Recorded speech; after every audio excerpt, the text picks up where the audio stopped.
No, they ain't ready for the LSU, huh? They ain't ready for the LSU. No, they ain't ready for the LSU. We the best in the league if you looking for talent. LSU going hard, but we beat Alabama, then we going out to Florida. Drown the Gators, everybody getting bucked when we step in the stadium. This the LSU anthem, you know it's a hit. You don't know another rapper two-step like this. See me screaming out the window, yelling purple and gold. I'm an LSU fan, girl, you know how we roll now. Back and back it on up. Hey, back and back it on up. Hey, back and back it on up. Hey, back and back it on up. Hey, way down in the back. TA, we are live here in the Tigers Avenue tonight with plenty to discuss. Tyler Townsend already in here. What up, TT? So obviously, we're going to have a recap, Zach, of this past weekend with LSU baseball, as we always give you. We'll give you our thoughts and also maybe the latest update on where we stand postseason wise. Also with the standings in the SEC. We'll give you a little NFL draft recap for the Tigers, where they went, and what we think on that as well. And a little transfer portal update as well, as the portal continues to be, Zach, absolute insanity. Absolute insanity. I saw something today, Zach. I saw something today in relation to a former LSU player and the transfer portal that I cannot even believe. I just, when it comes to eligibility and transfer portal, I don't even understand anymore. Like how some of these guys are still in college. Not a clue. Not a clue. You're talking about John Emery, aren't you? Him and somebody else. Okay. Actually, I really want to comment on three former LSU running backs. One of them being John Emery. That I don't understand, and they're not the only ones, right? It's not just these guys. What is happening in the transfer portal is absolute insanity. And Zach, we'll talk about that in the transfer portal segment. I want to give my latest thoughts. But this spring window of the transfer portal is beginning to change my mind on some of the whole transfer portal recent rules and whatnot. Because if it continues in this direction, I'm just not in favor of it. Anyways, so Zach, this past weekend, LSU does get the series win against the Auburn Tigers at home, which you were expected to win. And you wanted to, you had to take 2 out of 3 in this series. You wanted to sweep. You didn't get the sweep. We'll talk about the last game and how that happened. And we'll give our thoughts on what, with the pitching situation on Sunday. I want some clarity on that. Maybe I can go listen to Jay Johnson's post-game interview on that. But I just, the decision there with the pitching was, for me, I just don't understand it. I really don't. So we'll discuss that as well. But Zach, LSU does get the series win. You absolutely had to win this. You now sit at 7 wins and 14 losses in the SEC. Again, Zach, I think you're shooting for 13 wins. 13 wins, yeah. I think you're shooting for 13 wins at this point in the season to give yourself a chance to maybe squeak into the postseason play. And having taken 2 out of 3 this past weekend, it's going to be a little bit more difficult than you want it to be now. If you would have swept this weekend, it could have been a lot easier. But it's going to be more difficult now. Not securing this sweep. So I want to discuss later on that pitching, the pitching rotation on Sunday and why I don't understand. But win, especially, it's important that you win absolutely every game at this point in conference play. So, Zach, what are your thoughts on this weekend? What were your takeaways? What caught your attention, and what were your thoughts on this weekend? Well, overall, for me, it was a really fun weekend. I got to go with me and my girl. We got to go Yeah. on Saturday and get to watch the game on Saturday, which obviously was very exciting. And it was a game, that in going and being the fan, it was really cool to experience. Yes. That was exciting for me and kind of made my weekend, obviously. But you did what you need to do on Friday. I thought Jump did phenomenal. I mean, Oh yeah, absolutely. you shut them out 5-0.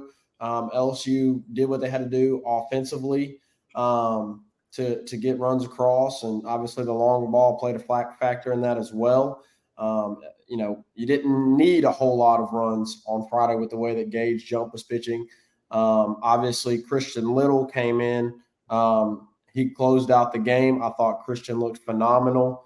I thought he looked really good in his not his debut, but in his outing on Friday night. And it was a really encouraging game on Friday from both Jump. Seems like Jump is just continuing to get better and better and better. Yeah. In the last 2 to 3 outings, he has really been really impressive, and feels like he is a guy that is going to be a really, really good player, really good pitcher for LSU in the next few weeks and next year potentially if he's able to stay healthy. So, Friday was really good. Saturday, man, dude, holy cow, what a game. Really tight battle.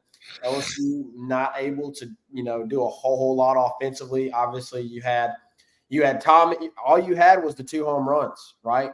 You had the home run from Tommy in the 3rd inning. Yeah. The home run from Tommy. You had the home run from Bear Jones. I thought Luke Holman did a really good job. Around, he worked around some things and ultimately did what he needed to do in order to keep the Tigers in the ball game. So really good outing for him as well. And then obviously, they brought in Nate Ackenhausen.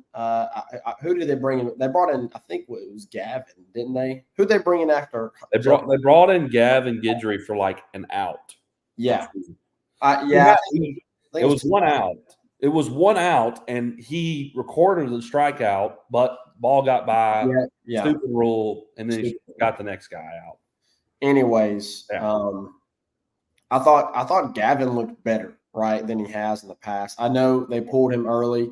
You go to you go to Nate Ackenhausen. Obviously, Nate, we got an update on him. I thought Nate looks pretty good. Got an update on him. Looks like it's nothing serious, just a hamstring injury. They want to go ahead and pull him. Thank goodness it's nothing serious like a UCL, because if you make it to the postseason, you're going to heavily rely on Nate in the postseason, obviously with all the postseason experience that he has. So, for him to go out and do what he did was impressive, and to stay healthy for the most part. So that was really big for us. Golly, dude, going into the 9th, dude, you get some hits from guys, Ashton Larson. Which how about the weekend that Ashton Larson had? Again, he has a great weekend. A phenomenal weekend for Ashton Larson. Milazzo continues to be really good at the plate, right? I know there's moments in there where you probably wish you had Brady Neal. I mean, there's moments for me that I wish Brady Neal was in the game.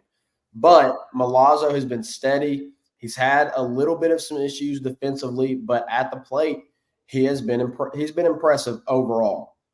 There's moments that you miss Brady Neal's bat, but he's been pretty good. Milazzo has been. So you come up with a clutch single there at the bottom of the 9th. Ashton Larson gets a single, and you're just praying that Tommy White can come up and deliver, right? Bases juice, crowds, everybody is on their feet expecting Tommy White to do damage. They intentionally walk Bear Jones, who Tommy struck out, then they walked Bear Jones. That's correct. Yeah, that's what I'm saying. You're expecting Tommy to you're expecting Tommy to do some damage. You're expecting Tommy to win the game there. He strikes out, right? And you're going, crap. Now we're down to our final out, and they intentionally walk Bear Jones, which I think, considering the past, I think that's probably a good idea. It worked for them on it was Friday's game. I think it worked for them on Friday's game when Pearson struck out in 3 pitches. Or maybe it was earlier in Saturday's game. I can't remember exactly, but either Friday's game or Saturday. They'd done it before, yeah. They had done it. They had intentionally walked Bear Jones, and Pearson struck out on 3 pitches. So, it was Saturday's game. It was Saturday's game. So earlier in the game, they had intentionally walked Bear Jones to get to Pearson, and Pearson struck out in 3 pitches, swinging, right? So you're at the end of the game. You intentionally walk Bear Jones. You're going to go to the guy who just struck out in 3 pitches, right? And I got to be honest. I mean, I didn't have a whole lot of hope there. Once they walked Bear Jones, I was like, crap, Obviously, Pearson had the double earlier, but, so I was kind of fully expecting LSU to head to extras. And I was dreading that because on our tickets, they originally had said it was going to be 1 p.m. The game was going to be at 1 p.m. So we arrived at the stadium at 12, and we're like, where the heck is everybody? We go back. I guess it's probably on my part. I shouldn't blame my girl for that, but because she's just she don't know. She's just trying to take me out to a game and have a good time.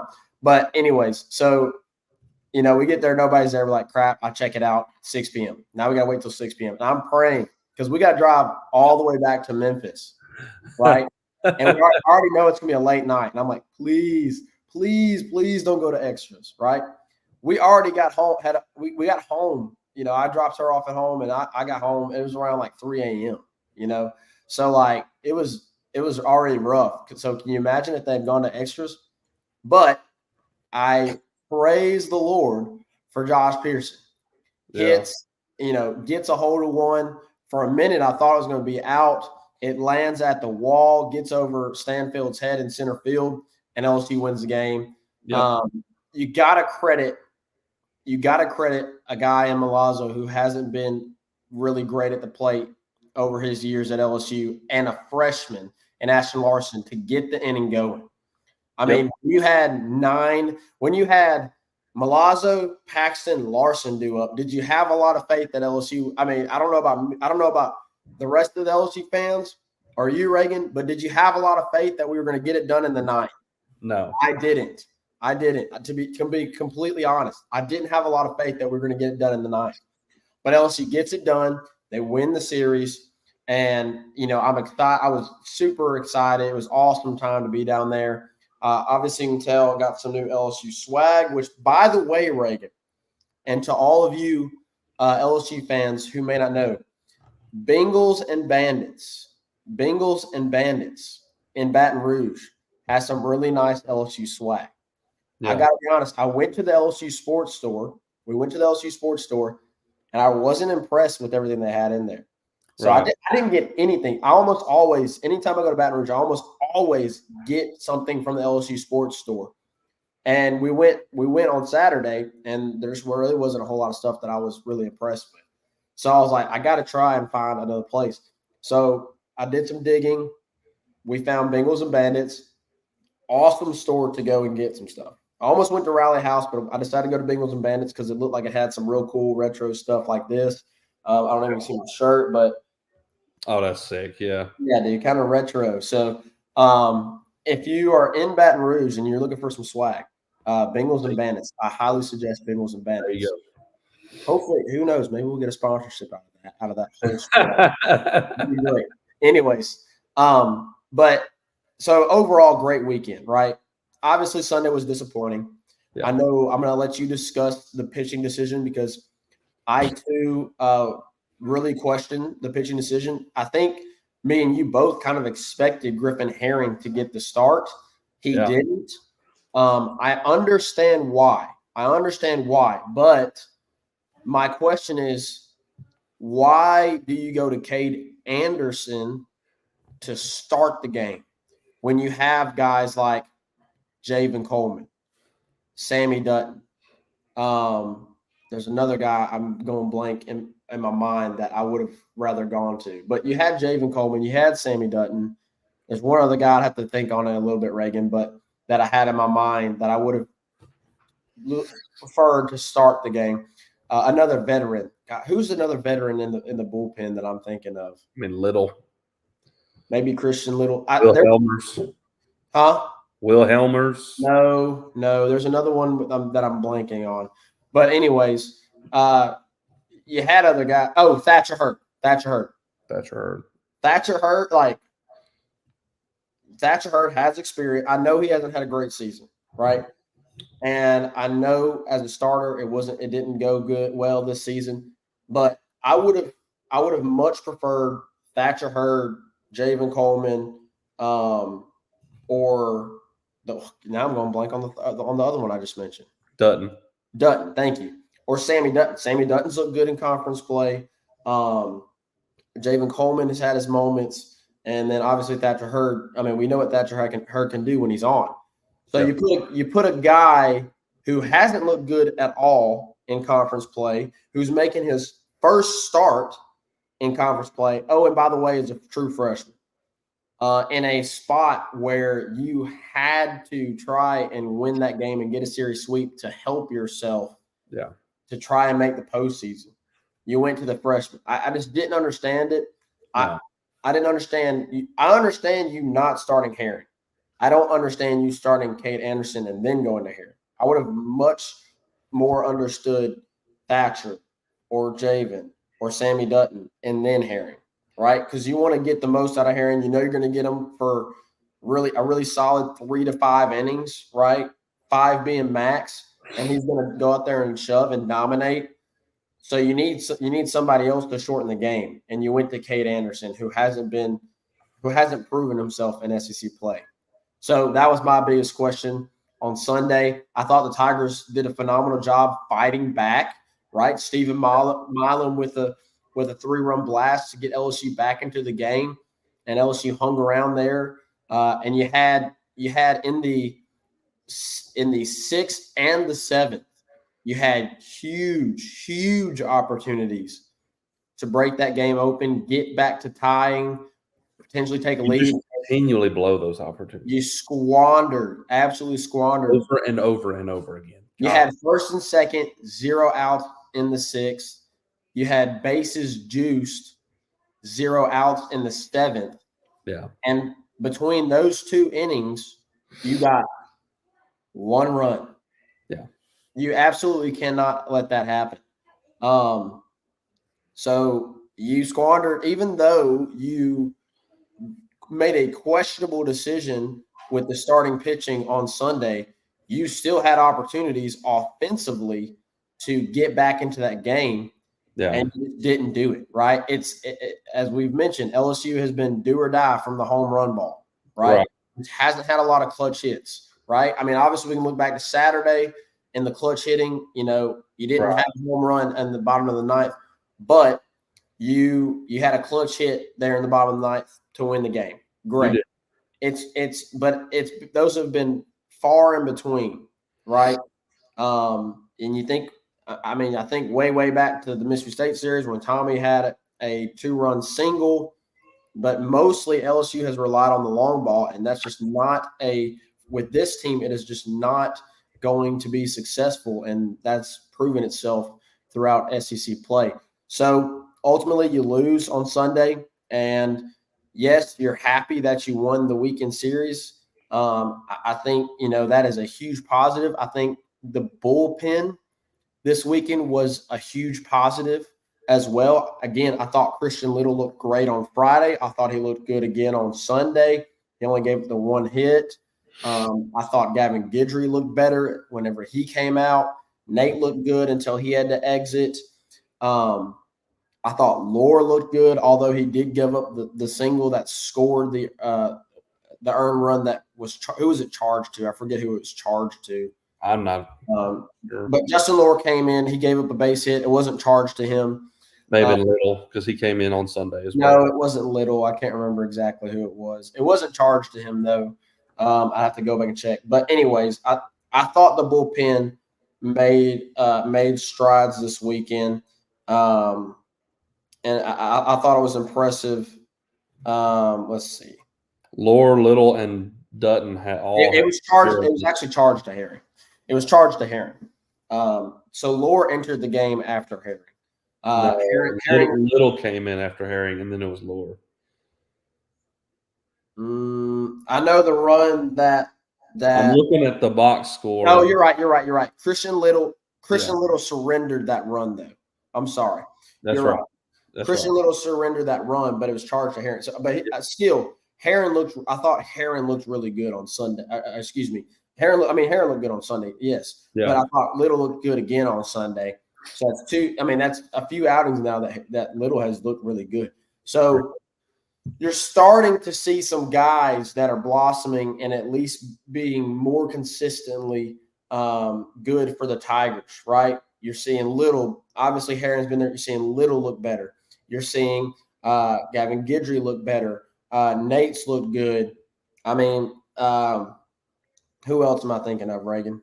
I mean, you've had other guys that have Dutton continue to throw strikes. Yes. So you've had guys that have looked better this second half of SEC play. It just sucks that you're going to be biting your nails to try and get into the postseason when you have all these guys that seem like they are making strides here near the back end half of the regular season. Yeah. There is one thing I want to say, and you've kind of mentioned it already, but man, you definitely want to give your props to Big Al this weekend. Zach, on Friday night, it was only 2-0 going into the seventh inning. Yeah. And you had 2 outs, 2 strikes on Alex Milazzo with runners on the base, and he hits a double that drives in 2 runs. And yeah, then, super clutch. I'm glad another run was scored after him. Yes. And ended up being 5-0, put the game away.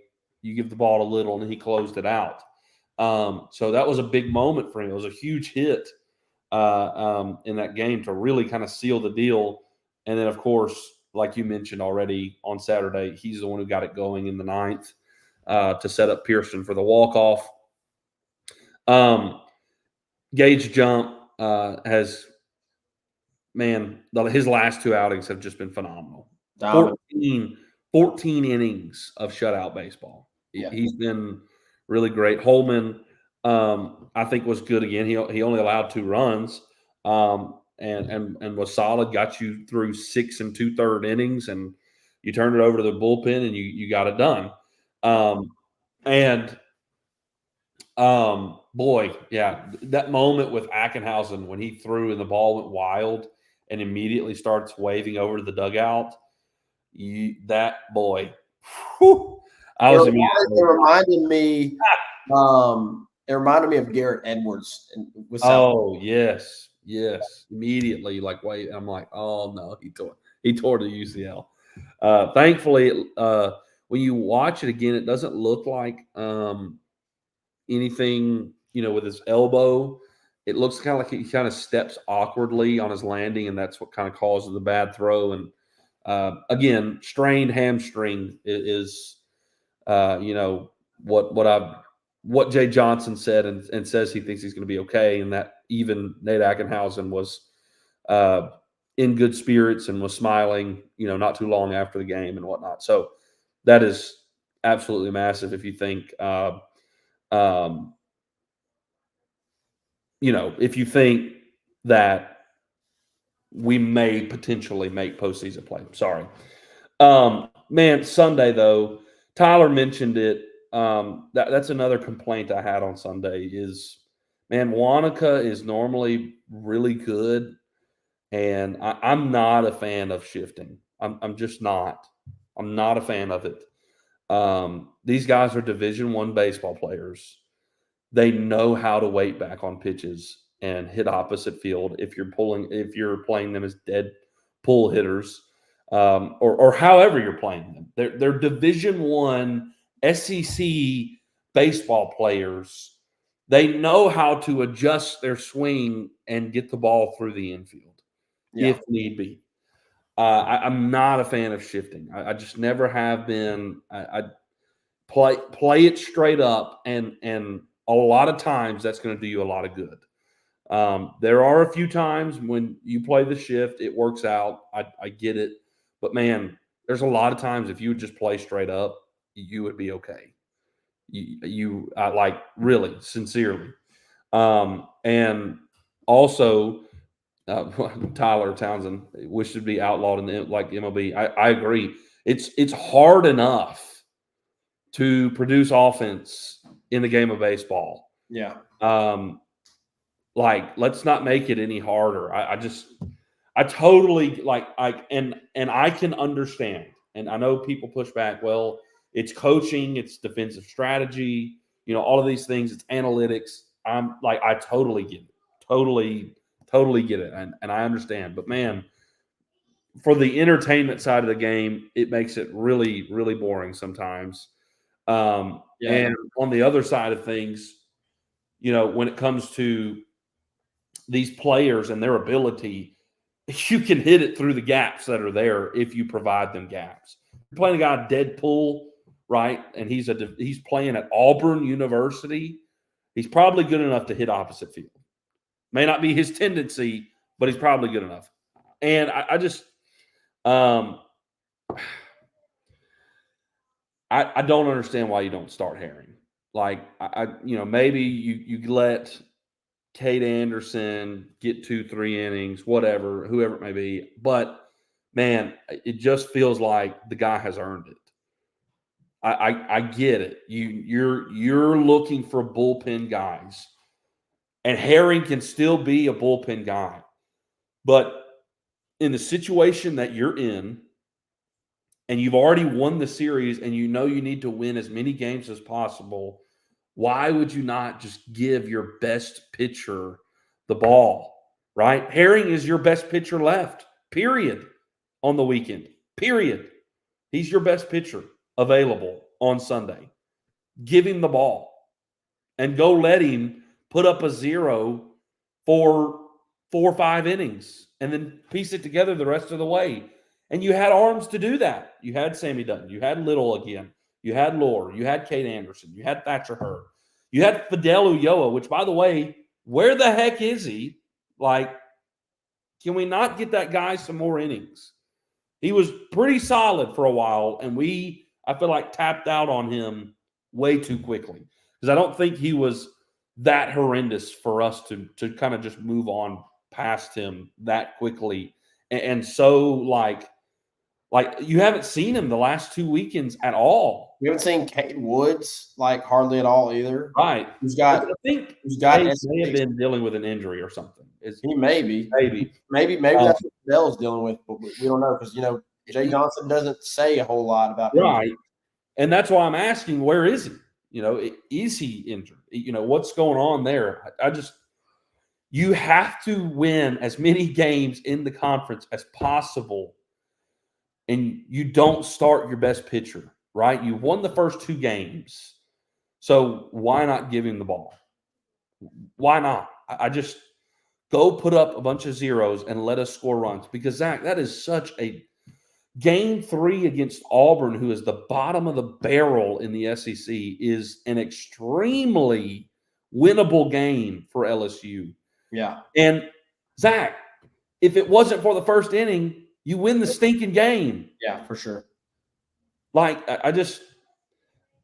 can understand next weekend with A&M having Herring as a bullpen because your goal next weekend is to win 2, right? Yeah, you have to. So if you on Friday night, if you have a lead and Jump is coming out, you're giving the ball to Herring because you have to win now, and you give him the ball to win that game.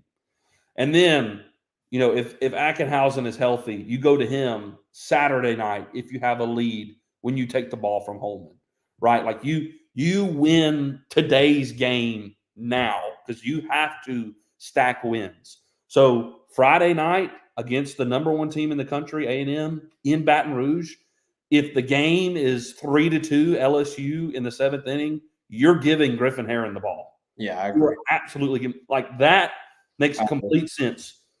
But you are winning the series 2-0 on the bottom team in the SEC. Give Griffin Herring the stinking ball. Yep. I didn't understand that. I just didn't. And hindsight's 2020, right? So it's easy to say you blew it, right?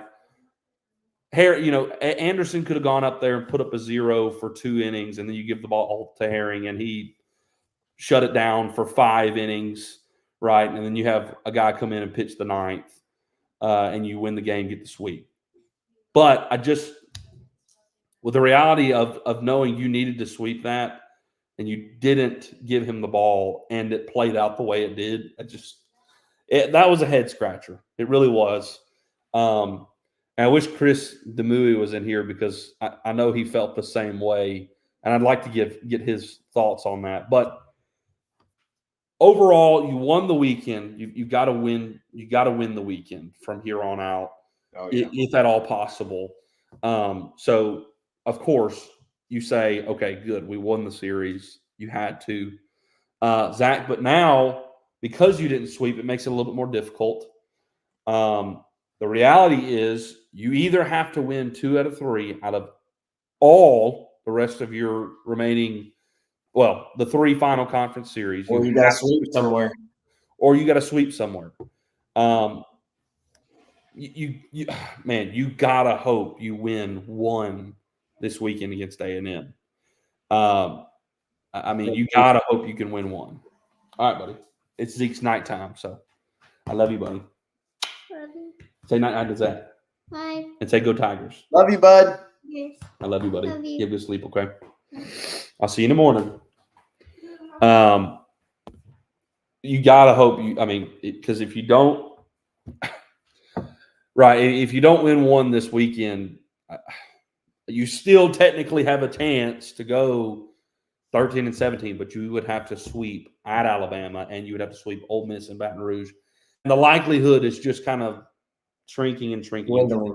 Yeah. Right? The likelihood of that. And so it would have been really, really beneficial if you would have swept this weekend. And I just really felt like it was a very sweepable series when you got to 2-0, and you still had Griffin Herring completely available. Literally has not thrown a single pitch all weekend.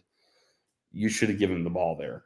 I'm not saying Jay Johnson's a bad coach or anything, but I think he's still up for criticism, and Yeski as well. I just don't – I would like to know what the thought process was there. I would like to hear that. Not that, their thought process was wrong, but I would like to hear the coaching decision behind that. And maybe he said that already because I'm sure he was asked about that post-game on Sunday. So I may have to go listen to that. Zach, there's obviously some baseball comments in here we need to get to really quick. Yeah, Todd Jones, we appreciate him joining us. He said, do y'all think the reason LSU is not as good this year is because the talent in the state is way down? Matt Moscona said that high school baseball in Mississippi is way better than Louisiana, according to Pro Scout. Zach, I was looking at the comment earlier. I think I can say this with absolute confidence that Mississippi high school baseball has always been better than Louisiana's high school baseball. And that's not a knock on Louisiana high school baseball. Zach and I just grew up in Mississippi, in North Mississippi, and we both graduated from probably the premier baseball program in the state of Mississippi. One of them. And, our high school has produced many Division I prospects, and most notably Austin Riley, starting third baseman for the Atlanta Braves, who is an absolute stud. Cameron James, who's the starting third baseman for state for many years. Keegan James, his brother was a pitcher at Mississippi State as well, who's in the Rockies organization, and there's more. There's more. There's a guy I'm drawing a blank on the dude's name, but he played for Tennessee. He just graduated about a year or two ago. Played at Tennessee, right? We've had plenty of guys play at at Ole Miss. Cade Smith pitched at Mississippi State as well. So, and that's just one high school, right? Like Mississippi baseball, I think has always been on another level than Louisiana high school baseball. And I just think that's just the state sport for Mississippi. Yeah. It's kind of the premier sport for the state of Mississippi, whereas Louisiana absolutely is far superior in football than Mississippi is. 100%. There's some good Mississippi football, don't get me wrong, but Louisiana excels in high school football way more than Mississippi, but I think it's the opposite with baseball. So I don't think that's the crux of this team, of this LSU team. They have the talent. It's just a lot. There's a lot of young talent. You have a pretty good gap between experienced players who have, you think of guys like Milazzo and Hayden Travinsky and Nate Ackenhausen and Tommy White, Thatcher Hurd, guys like that, that have a ton of experience and a lot of postseason experience. And then after that, you've got a lot of young guys. Yeah, You've got a lot of young guys, true sophomores, true freshmen. So there just isn't, and they're talented, but they're inexperienced. And then the experience that you do have has not been elite experience, right? Love Hayden Travinsky. I mean, he hasn't been elite throughout his LSU career. right. The only elite player that you have is Tommy White with experience. I love Thatcher Hurd, but he hasn't been elite. He was elite in the postseason last year, but throughout his career, he hasn't been, elite throughout his entire career. Same with guys like Javen Coleman and even Nate Ackenhouse, right? Hasn't been elite throughout his entire career, but has had elite moments. So And been solid. Yeah, so you have a big gap with this team. You have some experience. It's not extremely elite and elite talent and experience. Like last year, you had Paul Skeens and you had Dylan Cruz and you had Morgan, Trey Morgan. Those were guys that were elite. They were elite with experience, right?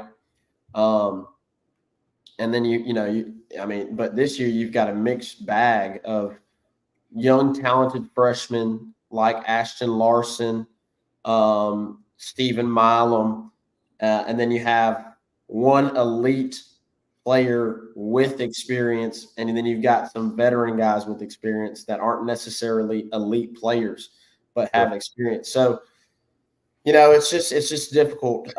He also asked, he said, do you think we make a regional at 13-17? Yes, I do. I think we're a 3 seed at 13 and 17. I think LSU would make it into the postseason at 13 and 17. If you go 13-17 and then you lose the first game of the SEC tournament, I think you're biting your nails. But even then, I think you probably squeak in.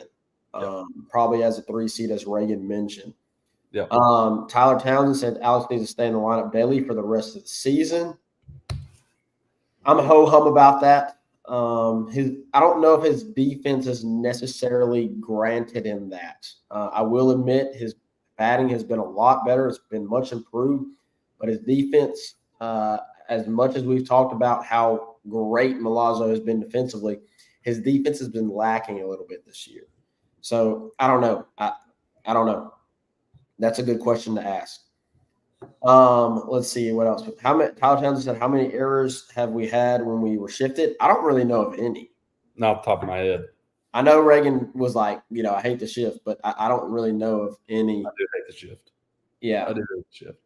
And he said it makes them uncomfortable. I completely agree with that. I think you put them out of place. It's not where they're used to being. They can certainly make errors.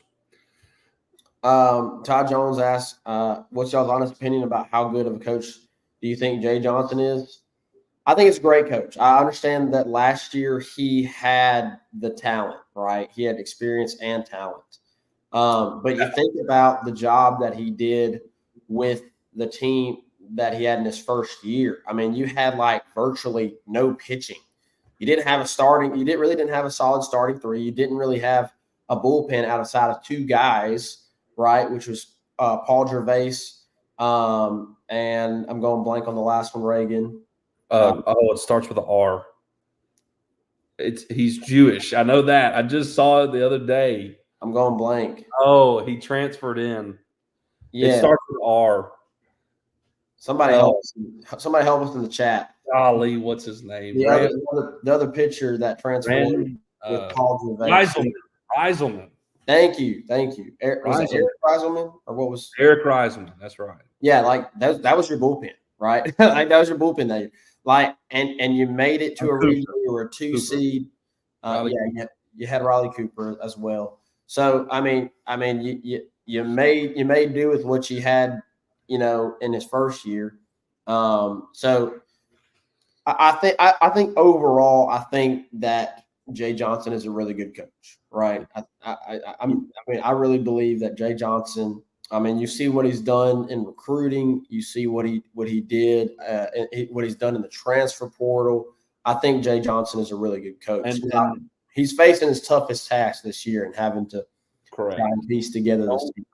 I mean, I think this year was a potentially a more difficult year than it was in his first season. Oh, yeah. You don't have Dylan Cruz. You don't have Trey Morgan. You don't have Jordan Thompson. You don't have all those guys who, you don't have Kay Beloso. You don't have Gavin Dugas. You had those guys in your first year. You had them, right? And you don't. So, the biggest question I think for LSU fans is going to be, Jay Johnson. How will Jay Johnson do without all those players that he inherited from Paul Maneri, right? That's going to be the biggest question, right? And I think he will prove himself outside of the players that he inherited with Paul Maneri. You brought in Paul Skeens. That wasn't Paul Maneri. That was Jay Johnson. You brought in Tommy White. That wasn't Paul Maneri. That was Jay Johnson. You brought in Riley Cooper. That wasn't Paul Maneri. That was Jay Johnson. You brought in Nate Ackenhouse. That wasn't Paul Maneri. That was Jay Johnson. You brought in Thatcher Hurd, who was phenomenal for you last year.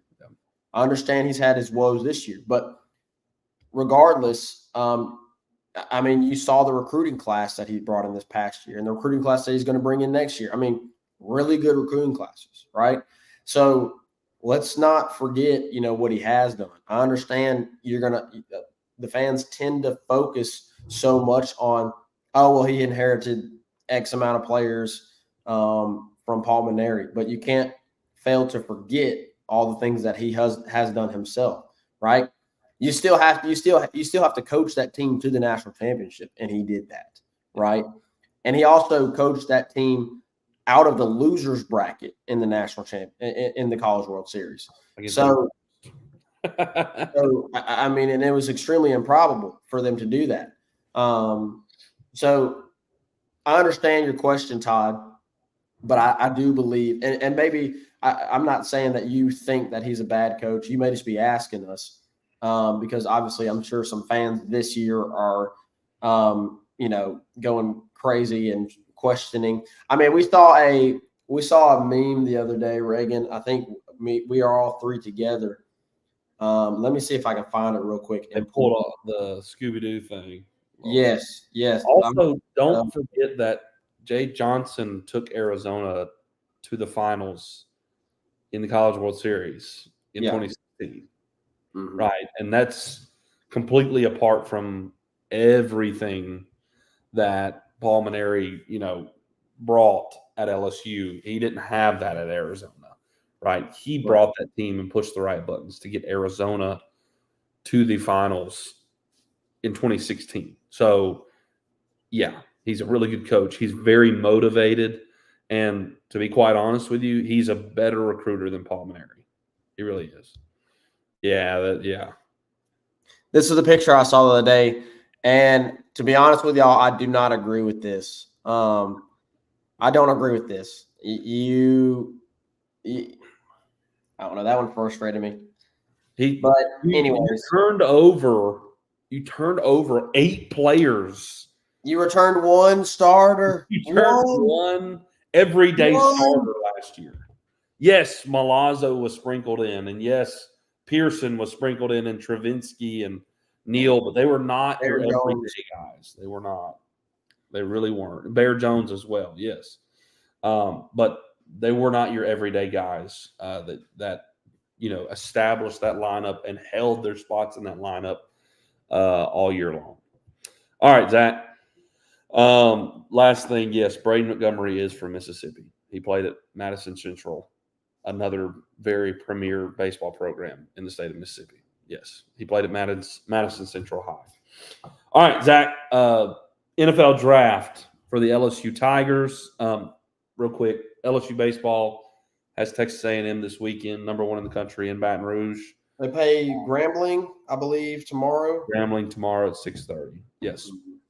All right. So the NFL draft, Zach, I think really went, I think how you expected it to go for the LSU Tigers, except for one player. And man, I'm just the NFL draft. I feel like every year becomes a recruiting tool for offensive players at LSU over and over again, and sometimes even defensive players. Man, you send, as everyone would have guessed, LSU sends 3 players in the first round. Jaden Daniels being the 2nd overall pick, go to the Washington Commanders. I'm so stoked about that. So pumped about that because he's not is the only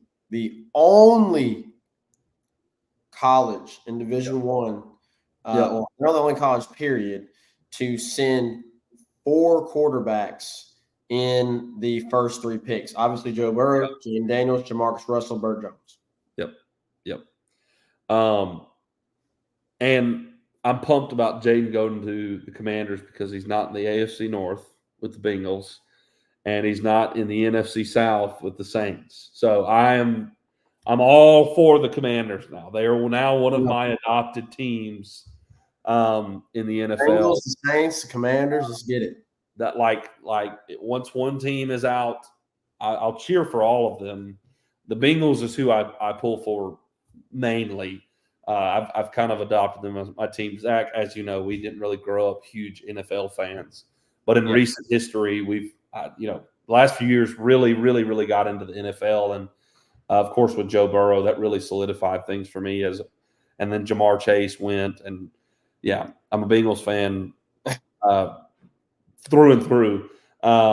And now I will add the Washington Commanders to that as well. I'll be cheering for them. Now, if Washington plays the Bengals, I will be cheering for the Bengals. Yeah, we're cheering for them. Yeah. But I will not be upset if the Commanders beat the Bengals because I'm happy for Jaden Daniels. Jaden goes 2 overall as kind of expected to the Commanders. Malik Neighbors goes 6th to the New York Giants. I'm super pumped for him. That feels like Odell Beckham all over again. For real, bro. And then, the Jaguars loved the LSU players this year in the draft. The Jaguars take Brian Thomas at 23 in the first round. I think DJ Chark is still at the Jaguars. So I thought he was at Detroit. Oh yeah, you're right. You are right. I don't know.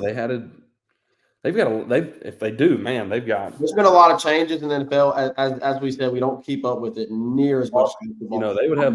Kirk Cousins I had no clue Kirk Cousins and Russell Wilson had left their teams. Like I had no clue. What? Yeah, you've been behind on that one. I'm way behind. That's the whole ordeal with the Falcons pick. What the heck are they doing at 8? Quarterback. Picking Michael Penix after signing Kirk Cousins to a 4-year, $160 million, and with the 8th pick in the draft, you pick Michael Penix, who's pushing 30 years old, who's had 2 ACL tears and a shoulder injury already. That's who you signed. Come on, bro. You got Drake London, Kyle Pitts, Bijan Robinson, Kirk Cousins. All you need is one other elite receiver, and they had the pick before Rome Odunze. How do you not pick Rome Odunze there? Like, what are you doing? DJ Chark was at Carolina this past year. He's currently a free agent. Gotcha. He was at the Lions. You're right He about was at that. the Lions before he was at Carolina. So, yeah, I don't know what in the world the Falcons are doing. But, Zach, the first round went kind of as you expected. Mason Smith, Zach, I'm surprised went in the second round. I'm not going to lie. I was kind of surprised by that. I was thinking round 3 for Mason Smith. Well, if you think about it, Reagan, I mean, the talent is there. It is. The size. He had the year that he had as a freshman, and then sophomore year obviously dealt with the injury. So you can't really go off a whole lot there. And then this year, they didn't even have a defensive line coach. Right? Yeah. I mean, they didn't have a defensive line coach, right? Yeah. And still recovering from his ACL tear. Correct. So you got to kind of put those things into consideration. But the talent's definitely there. Yeah, he's got the size, and I really do think he can be a great defensive lineman in the NFL. He's massive. And, man, I just hate the way things went with him at LSU. I feel like he could have been amazing if things didn't play out the way it did with him. But he goes to the Jaguars as well. And then Jordan Jefferson in the 4th round goes to the Jacksonville Jaguars, another defensive tackle for LSU. And I think all those were great. The one that was disappointing was Mekhi Wingo. I'm shocked he fell to the 6th round. I really am. And he was picked by the Detroit Lions in the 6th round. I figured he would be round 4, round 3. He was on Mel Kiper's best available players for a long time. And he just, for whatever reason, continued to fall. But he gets picked in the 6th round, and I think he will be a great fit at Detroit. I'm excited for all the LSU players, but Zach, the NFL draft just continues to be a great recruiting tool for LSU. I mean, NFL LSU is fully on display every year when it comes to the NFL draft. So, and I know they had a lot of guys that signed as well as undrafted free agents. So, No Kane, Charles Turner, Andre Sam, Ovia Gofu. Yep. There's one other one that I'm drawing a blank on, but so they all signed. So best of luck, and that's nothing to flinch at. It's really not. There's been players that have from LSU that have gone and done that and then been successful. So NFL LSU on full display, Zach, on Thursday night, last draft. So pretty pumped about the way things went for them, and I'm excited for all the LSU players in their future. So best of luck to all of them. All right, Zach, I think we got about 5 minutes left, so we need to hit a quick break, and then we'll come back and we'll give you the transfer portal update, the latest and the greatest in the mass chaos. 5-Star Hero, your intro and outro music for the Tigers Avenue show. They ain't ready for that LSU. Go check out all his other music on all the major platforms. Don't forget to follow him on Instagram at Saints Anthem and at Twitter at One Nation Doty. Don't forget to check out his Facebook page for all his Saints and LSU merchandise. Can't get any better than Sarah Klein Stevens, attorney at law. Her firm focuses on the needs of the elderly and maintaining their dignity throughout the process. Here for you, here for your family. Sarah Klein Stevens, attorney at law. All right, guys, we're back in it, and look, let's see. Anders Lee said, "I saw Texas A&M and Bama and rake the SEC championship." What? I'm not sure what you're saying, Dad. I saw a typo there. Yeah, a little typo there. Good to have Dad in the chat with us. Michael Bowman in here as well. Hello, What's fellas. up, Mike? Welcome in as well. TT said Jay is the best coach available. He can't play for these kids. Todd Jones said, "Do y'all believe the kid from Catholic High and Jackson Prep set foot on campus?" You have to be more specific. Yeah, I'm missing that one. Okay, so obviously the transfer portal update doesn't just include football. Obviously, we have discussed that the women's basketball team has to go out and get some guards, and LSU did that. They went out and actually got three transfer portal guards. So just very briefly, I'll mention them. Depth. Yeah, I mean, we discussed you need depth. You already added Jersey as well as another big that you can have for next year. Miracle Shepherd, the transfer out of Mississippi State. She's from Kent, Washington. She was a freshman last year. She didn't have a huge freshman season. She only averaged like 5 points a game. But another guard added to LSU's roster for next year. Obviously, you also added Kaylin Gilbert, the guard out of Tampa, Florida. She played at Arizona. She averaged almost 15 points per game. So that's going to be a player that I think can obviously give you can potentially come in and make an immediate impact for LSU. And then Cheyenne Day Wilson, the guard out of Canada, out of Toronto. She averaged close to 13 points per game. She played at Miami and she played at Duke, and she's been very good there as well. She was very good at both of those teams. So some depth there for LSU. I think, Cheyenne Day Wilson and Kaylin Gilbert are two players that could potentially come in and make immediate impacts for this team. You're obviously going to have Samaya Smith back next year. Hopefully she recovers well from the injury and she's good to go for next season.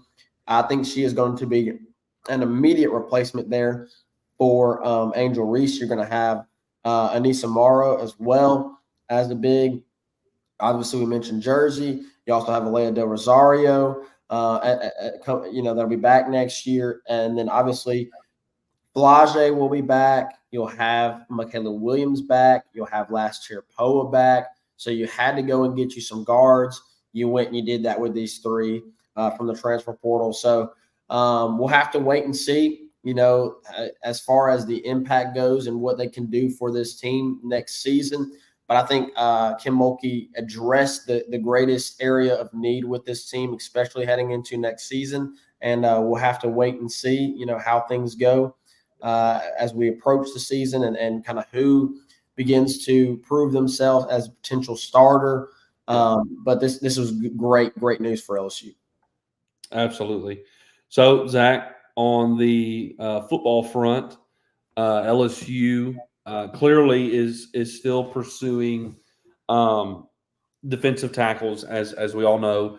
Simeon Barrow has completed his visit at LSU. He was there for several days and sounded like things went really well for LSU. Obviously, he's got more visits, and I think that there's going to be a decision pretty quickly after he makes the final. I believe he has 2 more visits. I think he's visiting Missouri and maybe Miami. But Dominic Williams is actually on campus today. He's the TCU defensive tackle, and LSU is going to get their shot at him at this visit. And here's the good news with Dominic Williams is you get the final visit with him. This is going to be his last visit, so you're going to get the final push at adding a huge piece of the defensive tackle. You really, really need to land one at least out of these 2 guys, if not potentially 2. I mean, Zach, if you land both of them, I think immediately those are your 2 starters. Yeah, I agree. If not, I'm thinking Jacoby and Gilroy and whoever else. I mean, you're in the recruiting push for them, I'm sure that Bo Davis is probably saying, hey, if you come here, you're going to start. Good chance you're starting if you Good chance you're starting if you come here.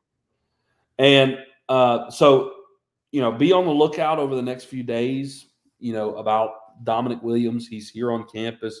I'm sure there will be some social media type stuff going on as well. And then with, men's basketball, you're really just waiting on the final news, you're going to fill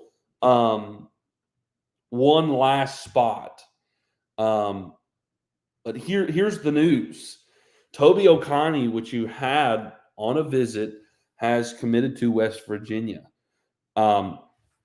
So you're still looking for what seems like a wing player. It seems like that's the decision that Matt McMahon has made with this one final spot. Like we discussed, Zach, though, last time, we're on that restriction. We're only at 12 scholarships.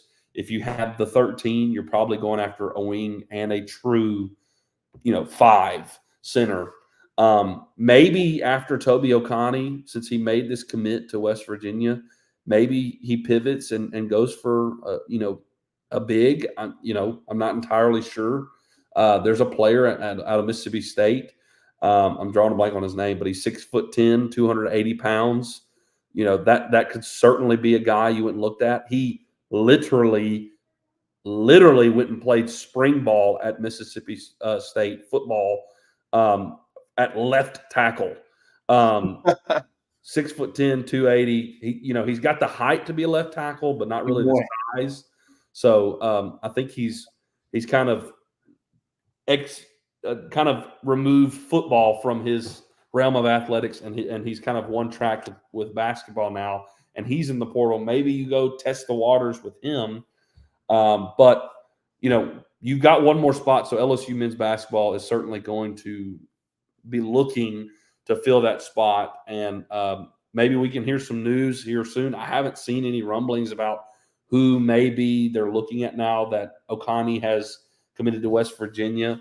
So maybe we'll hear some news from that in the coming weeks about who they're targeting, and maybe we even will get a commitment. But that's kind of where things stand right now. Your one target that you were looking at for the time being went to West Virginia.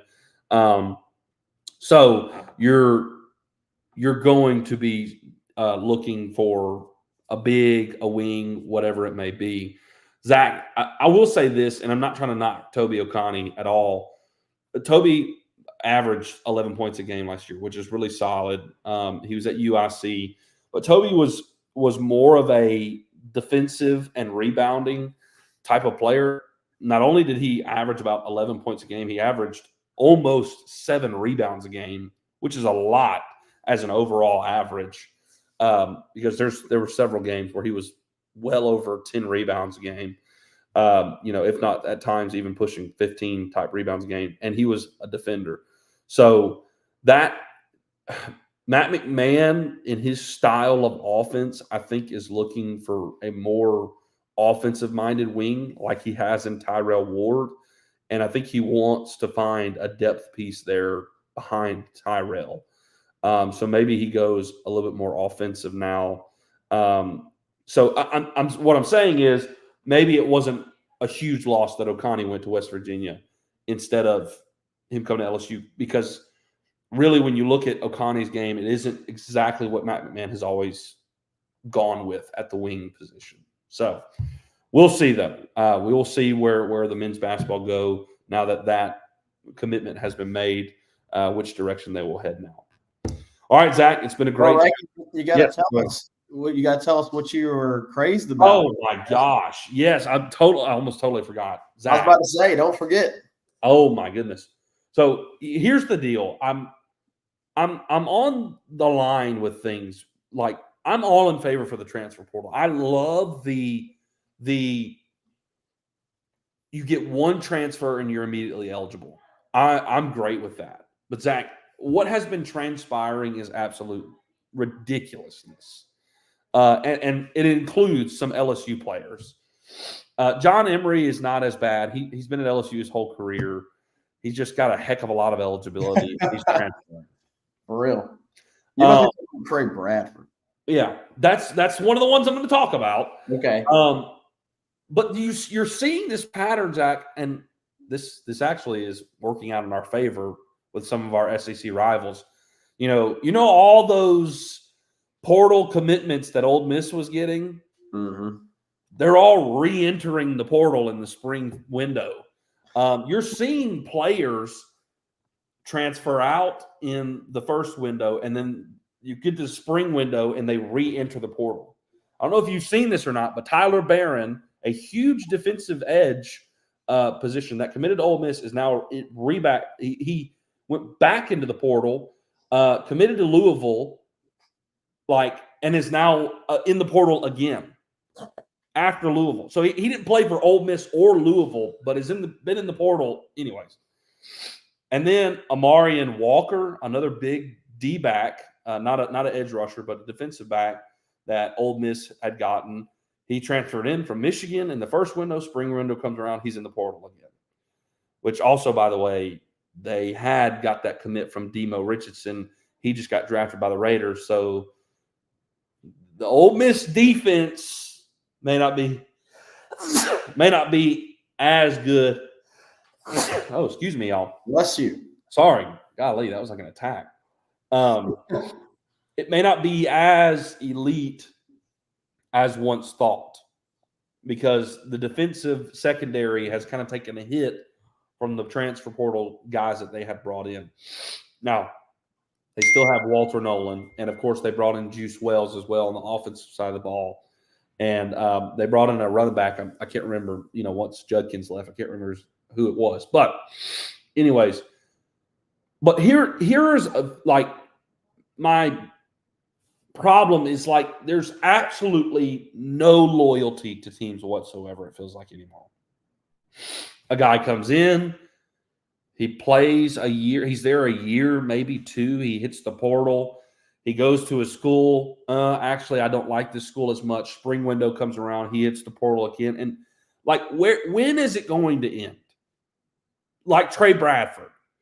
He comes to LSU. He transfers to Oklahoma. He transfers back to LSU. He's in the transfer portal again. He transfers to North Texas. Oh, I don't like North Texas. Spring window comes around. He's in the portal again to leave North Texas. That is absurd. Yeah. The amount of eligibility and transfers that and he's not the only one. I've seen several players like that. Zach, tell me in a million years if you would have ever thought you would have heard this name again. I hope you have not seen this because this absolutely blew my mind today. Chris Curry is in the transfer portal again. What? Chris freaking Curry. Didn't he go to That Utah? dude played in a semifinal with Joe Burrow. How in the world does Chris Curry have the eligibility to transfer to another school? How? That dude played on the championship team. How is he still in college football? He's been gone from LSU for the last 2 years. That's wild, bro. And he's transferring from Utah to go to another school. When is it going to end? That's wild, bro. It is absolutely wild. For sure. Zach, I cannot tell you how many stinking times I have seen the portal. They go to the portal right after the season ends, and they have re-entered the portal in the spring window. There's got to be a limit on this thing. It has become like unlimited free agency. I think you should have a max 2 transfers, with the first one being immediate eligibility and the second one being some sort of there should be some sort of time frame, Yeah, it has become, I'm all for doing what's best for the players. I'm all for it. And sometimes, and LSU has benefited from it, sometimes a change in scenery does miracles for a player. Hello, Joe Burrow and Jaden Daniels, two Heisman quarterback winners, right? It does. Kyler Murray, Baker Mayfield as well. Yes, Kyler Murray, Baker Mayfield, Michael Penix. Spencer Rattler. He goes from Oklahoma to South Carolina, becomes South Carolina star. Bo Nix. It works out for some guys. But the majority of the time, it's the guys who transfer one time and they're immediate impact players in immediate needs for the team that they're going to, right? Yeah. LSU needed a quarterback. They went and got Joe Burrow. LSU needed a quarterback. They went and got Jayden Daniels. Look what happened. Oregon needed a quarterback. They went and got, Bo Nix. Great. You know what I don't freaking like? Dylan Gabriel transferring from UCF to Oklahoma, plays there 1 year, phenomenal year. You know what? I'm out. I'm going to Oregon. They're paying me more money. I'm not down with that. I'm not down with that. Literally last year, Dylan Gabriel had put himself in the Heisman conversation and made Oklahoma in the playoff conversation as well. And following that year, he leaves to go to Oregon. What are we doing? What are we doing? I don't like that. I don't. And let's not forget about TJ Finley as well. LSU, Auburn, North Texas, or Texas State, Western Kentucky. It's got to be – there's got to be a line to draw somewhere. It's becoming chaos. And I'm getting to the point where I'm like, okay, I'm starting to get sick of it. Because as I'm – when the portal came, a lot of people were upset about it. I was not. People were saying, oh, it's ruining college football. I don't think the one-time transfer rule ruined college football. I think that provided better opportunities for certain athletes that needed a new scenery. Yeah, and didn't have to sit an entire year. Yeah. That was a great move, I think. You have one transfer and you're immediately eligible. That's phenomenal. I think that's great. But what it has turned into is unlimited free agency, and you can get a waiver for everything. And it's just been unbelievable. You literally have a guy, I think he's the tight end at Miami, who's playing his 9th season of college football. Come on. What are we doing? Oh, my gosh. We've got to, I don't like the trend with eligibility and transfers as of late. I just haven't. So, anyways, that's my 2 cents on what I've been seeing lately. It's been ridiculous. Needless to say, there are plenty of players to go find whatever you need. Yeah. For real. So it has made the job, I feel like, for coaches so much harder because you have to double recruit now. Not only do you have to recruit out of high school, you got to recruit your players to stay. Yeah. Not only do you have to go to the portal and fill a need and recruit from there, you got to recruit your players to stay on your team or they will leave you. Lance Hurd. Who's going to pay me the biggest money? I'll go there. Okay, Tennessee, right? Mm-hmm. I just don't like that trend. I don't like that as of late. So, anyways, that's my 2 cents on that. Zach, it's been a great show. We're about 15 minutes over, but that's okay. We like talking about LSU. So, obviously, appreciate all the comments in here. It's been a good, active night from all of you. Todd Jones, I think you're a first-time commenter. Appreciate you commenting and getting involved as well. Tyler, you're faithful. And, man, Mike Bowen has been faithful to come in here. I'm looking forward, Mike, if you're still watching, I'm looking forward to getting to see y'all this weekend, this Sunday. So looking forward to seeing y'all. So been a great show. Lots to cover. And Zach, LSU has to face Texas A&M, the number 1 team in the country, this coming weekend. So we will discuss all things LSU next time we see you here in the Tigers Avenue. 5 Star here. Take us out. Peace.